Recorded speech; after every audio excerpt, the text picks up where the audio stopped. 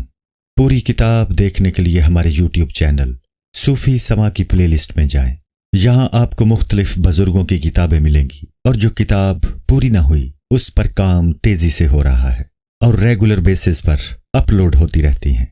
آپ سے گزارش ہے کہ آپ ہمارے یوٹیوب چینل کو سبسکرائب کر لیں اور بیل نوٹیفیکیشن پر کلک کر لیں تاکہ ہماری آنے والی کتابیں آپ کو ملتی رہیں۔ جزاک اللہ خیر۔